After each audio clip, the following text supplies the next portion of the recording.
Hello, Nigerians. This is Dr. Haruna Goro. Thank you for joining me again today in another broadcast.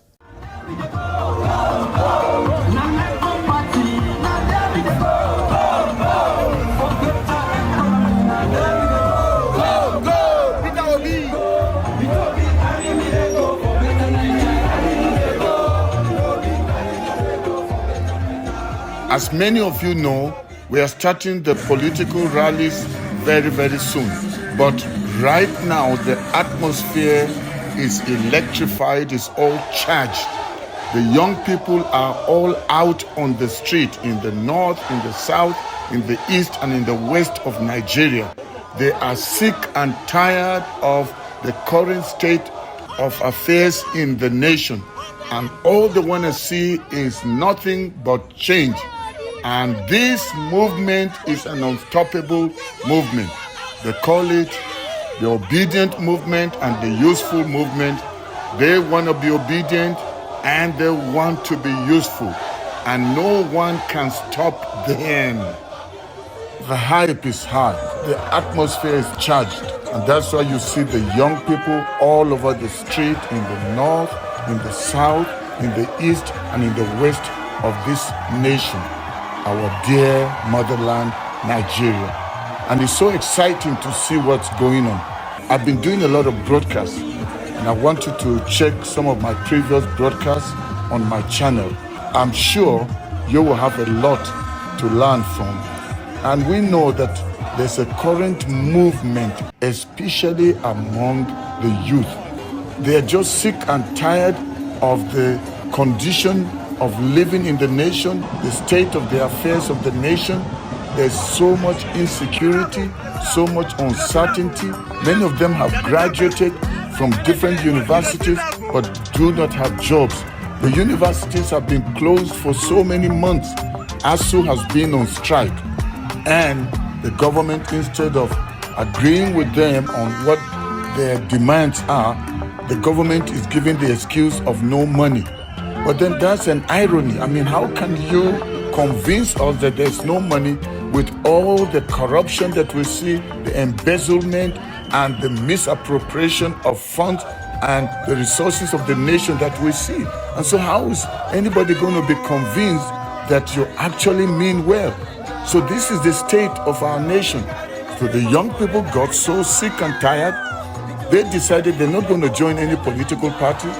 They checked all the different candidates, and so what did they do?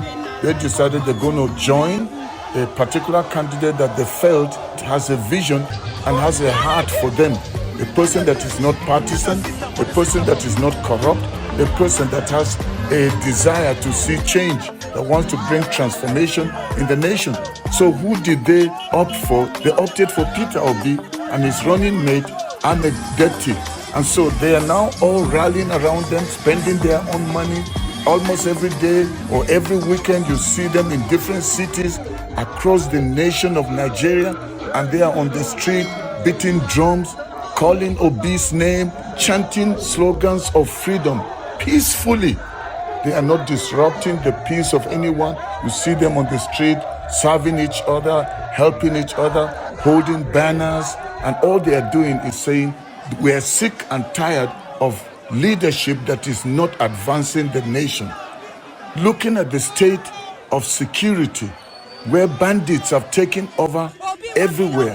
Wherever you go, people are being abducted, people are being kidnapped, and ransoms are being demanded from people. So from the little that people have, they still have to pay ransom. Nobody can trust the politicians, the established politicians.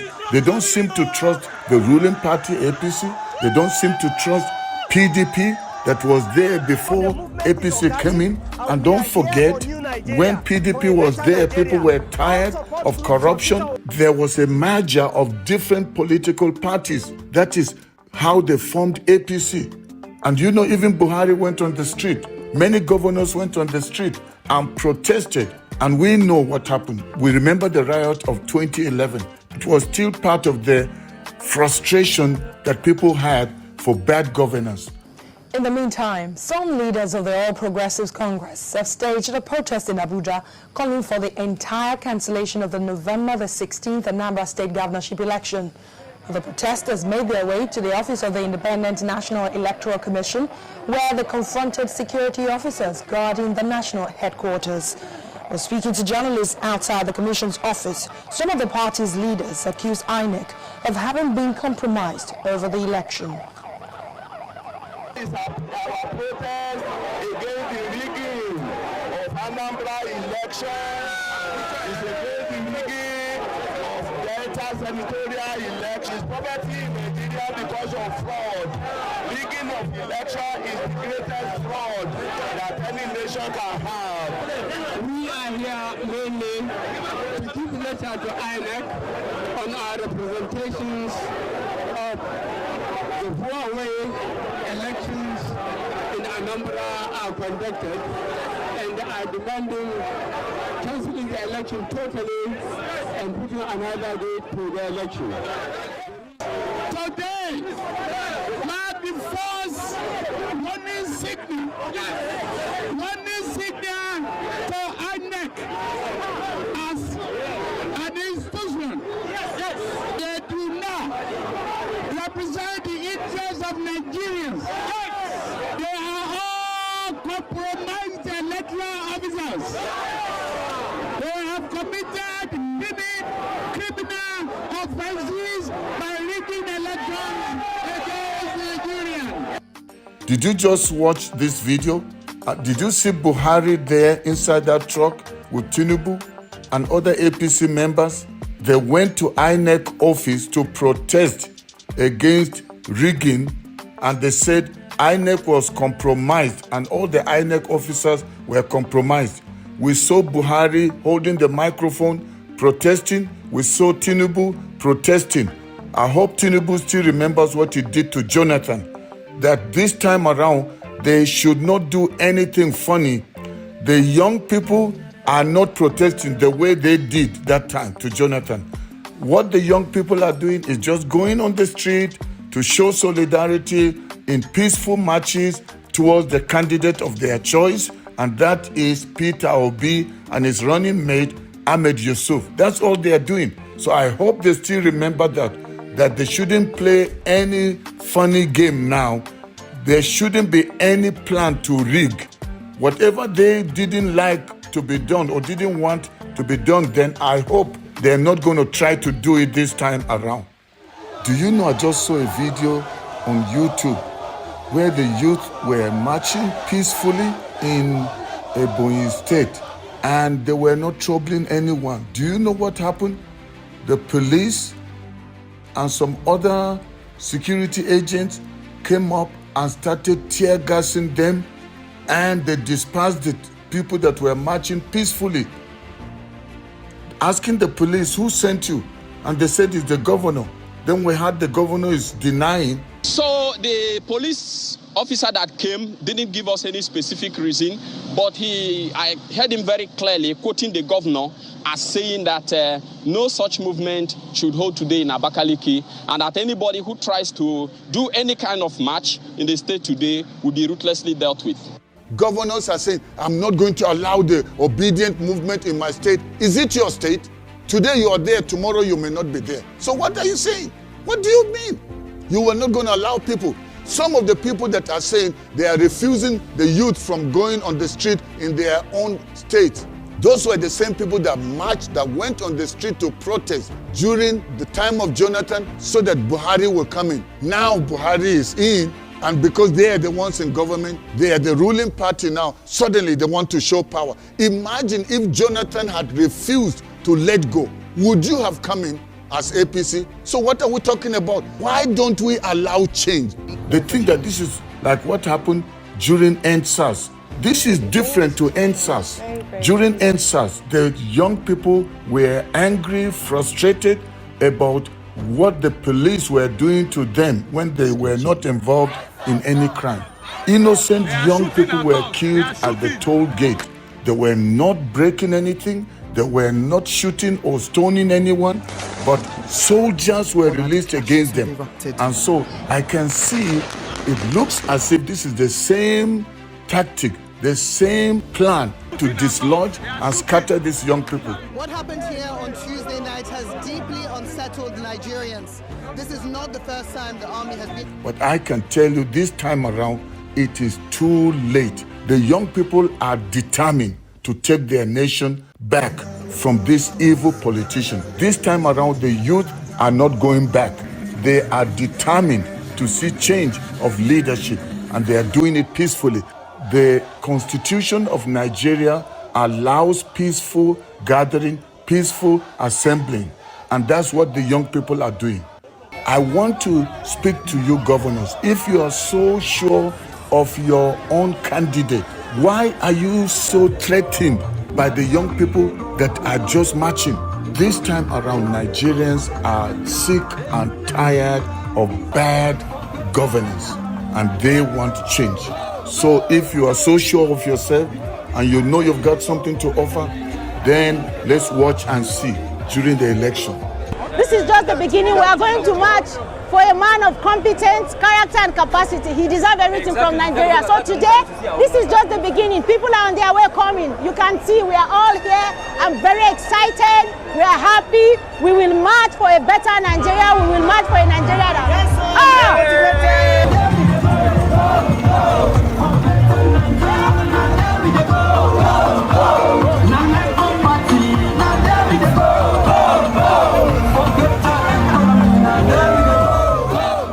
I plead with you, give peace a chance, give freedom a chance.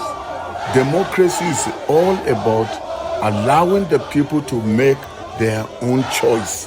Don't force it on them. Don't decide for them. If you force a leader on them, you are working against the will of the people. You're working against the constitution of this nation. This current movement is an unstoppable movement. Every progress-loving Nigerian should support the current movement. Let's change the current leadership.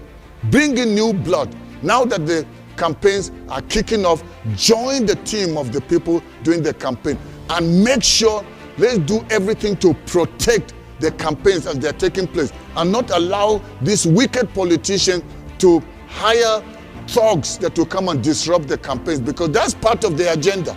They are so weak. They only use money, bribing people because they know they can't stand truth. So they use money they have stolen to bribe people. Then they send thugs to go and disrupt things. And where there's disruption and there's confusion, people are scared, then they run away, then they can now have their own way. But this time around, they will fail. If you have been a thug and they have been hiring you and you've succeeded in the past in eating blood money, this time around you will not succeed. The people are going to fight you. God himself will fight you. And I'm telling you, for the sake of your own life, don't take money from any politician and make yourself a thug. You are the ones that they are using, and you are destroying people. Innocent people's blood is in your hand. This time around, don't let it happen again. I'm begging you. It's for your own good. This current movement cannot be stopped. And I'm telling you, it's like wild wind, a kind of strange wind you've never seen. And it's the wind of change. And it's blowing at a speed, an unstoppable speed, that if you stand in the way, it will blow you out. Whether you're a politician, whether you're a religious leader, whether you're a businessman or woman, whether you're a kingmaker, it doesn't matter who you are. This time around, with the wind of change, it will blow everything it finds in its way. So that's why the earlier you change your mind and join the movement, the better for you. The better it is for your own children. The better it is for your family. This current movement is the first of its kind. Never seen it, and we may never have something like this again. But if we allow a person like Obi and Ahmed Yusuf to come in and become agents of change, agents of transformation, and birth a new Nigeria, you will not regret. This is the time to let it happen. It is time for all of us to defend the rights of the people. It doesn't matter what part of the nation you come from. This time around, we are one people in one nation. Let's start behaving like people in Rwanda. After the millions died in Rwanda, the current president decided nobody must talk about their tribe anymore. They don't talk about religion or tribe. No wonder the nation is flourishing. But Nigeria has been divided along tribal lines, religious lines. This time around, anybody that asks you, where are you from? Say, I'm Nigerian. What tribe? I am Nigerian. No, tell me, I just want to know. I'm Nigerian. Don't let anybody ask you your tribe anymore. Just tell them you're Nigerian and your interest is Nigeria. That's all. That should be our unifier. That should be the one thing that should bring us together, Nigeria. That should be our one drive, our one passion, our one dream, our one agenda. If we can do that, come to that moment, we will see the rebirth of a new Nigeria that nobody has ever seen.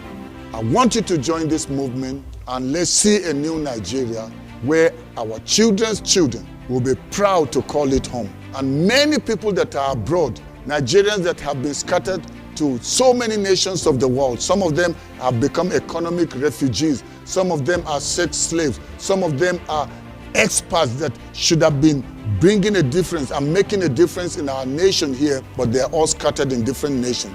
They are ready to return home, but we must create an environment where there's adequate security, where there is power, where there's flowing water, where there are opportunities equal for all, where nobody is feeling that this is mine alone. I am the only one that has the right of governance, so that Fulanis that are indigenous Fulanis, we can again return to living at peace. And the ones that have come from abroad, people that are strangers and heartless, that have come to be killing our people, we can send them back to where they belong and have a new nation where everybody will be proud to live in. Every peace-loving Nigerian, every prosperity-loving Nigerian, we want to see a new nation. You don't want things to continue the way they are. Are you not tired of the killings? Are you not tired of the insecurity? Are you not tired of the state of the economy?